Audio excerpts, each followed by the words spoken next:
Hello and welcome. I'm Andy Ryland with Trusted Life Circle.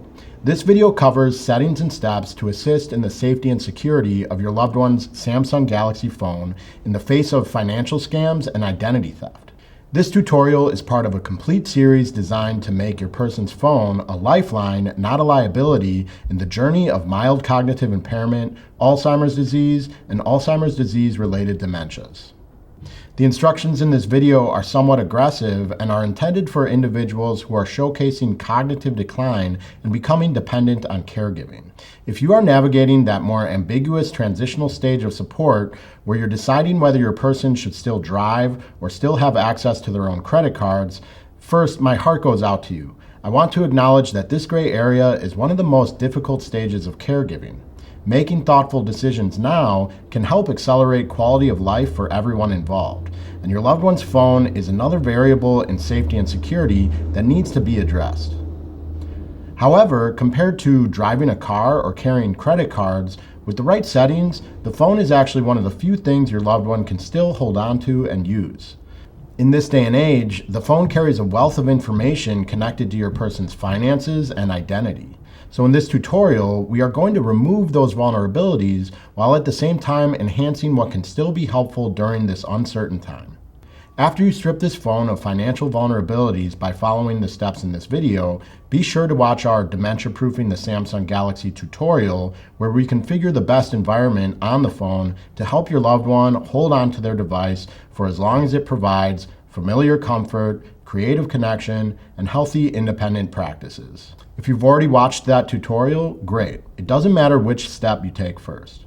In this video, we are focusing specifically on the Samsung Galaxy, but be sure to check out our channel for walkthroughs covering iPhone and Google Pixel devices as well.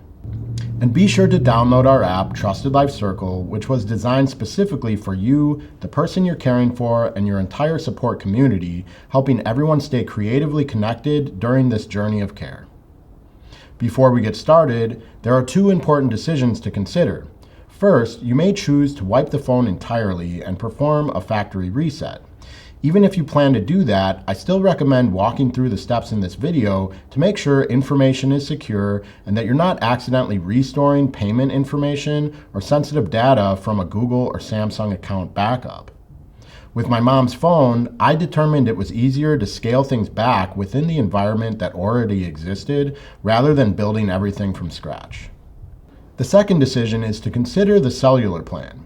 If your loved one is living in a secure facility where there is no risk of wandering, you may decide to cancel the cellular plan and simply keep the phone on Wi-Fi only. However, in my situation, it was helpful to keep my mom's cell plan intact, especially in the earlier stages when she was still living at home and I was caregiving for her there. Her phone number was also tied to various billing accounts and authentication systems that I needed while managing matters related to power of attorney and estate planning. So think through this early on and decide whether maintaining the cell plan is important for your situation. With those considerations in mind, let's get started securing the Samsung Galaxy phone. We are going to begin with checking connections and turning off NFC and contactless payments.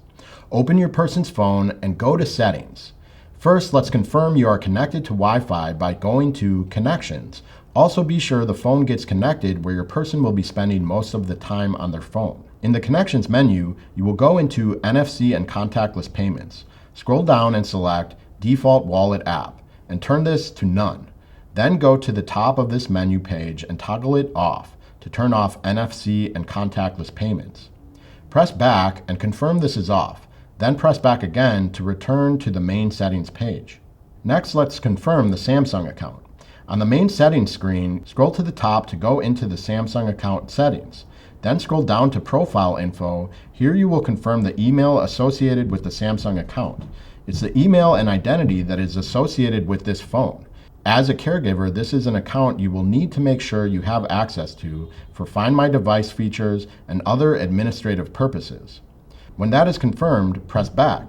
You will also want to make sure you have a recovery method set up, either a phone number or email address. I would put the primary family member or caregiver's information. This comes in handy for being able to access the account if the device gets lost. Now let's scroll down to select Payment Methods. Assess the list to determine what you may need to inspect. Here I will press into Payment Methods again, and on the next screen I see a list of credit cards stored on the account. You may also see a PayPal account on file as well. To edit this list, press the red minus icon to the right of the card line item. A confirmation will pop up, and you can press Remove here to delete the card from the phone. Once you are finished, press back 3 times to return to the main settings page. Now let's ensure Find My Mobile is turned on. We will scroll down to Security and Privacy. In the Security and Privacy Settings page, you will go to Lost Device Protection. Select Find My Mobile. You'll then see the Samsung account we confirmed at the top. Make sure Allow this phone to be found is toggled on, as well as Send Last Location and Offline Finding to get the most out of this Find My Mobile feature. Below the settings, it tells you how to go about finding the phone in the event it gets lost. Take note of this, and the most important part is to have these settings turned on now. Press back, and for one additional setting, we will go into Theft Protection. In this feature, Theft Protection Lock and Offline Device Lock require biometrics or a PIN lock. Since I would have these off for my mom, these settings don't apply. So use your judgment based on the lock screen settings for your person. In my case, we can still turn on Remote Lock without a lock screen setup. So press into Remote Lock, toggle it on. This means you can lock your phone remotely if it gets stolen by logging into android.com/lock with your Samsung account.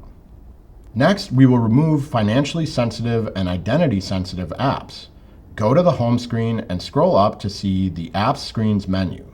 Browse this list and remove any app that poses financial or identity-related vulnerabilities.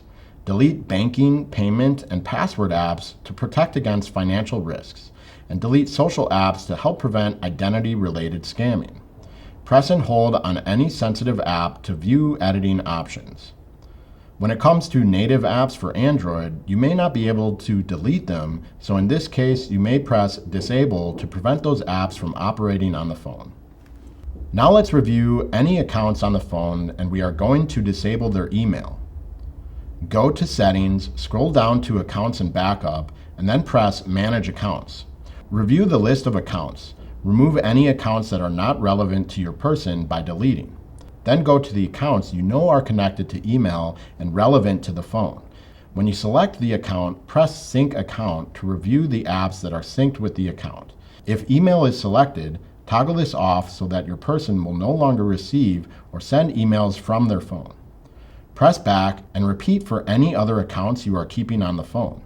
To remove an account, press the account to review its settings, and at the bottom, press Remove Account. Just make sure you leave one main account connected to Google on the phone. You will need this if you plan to set up Google Family Link, which we show you in another tutorial.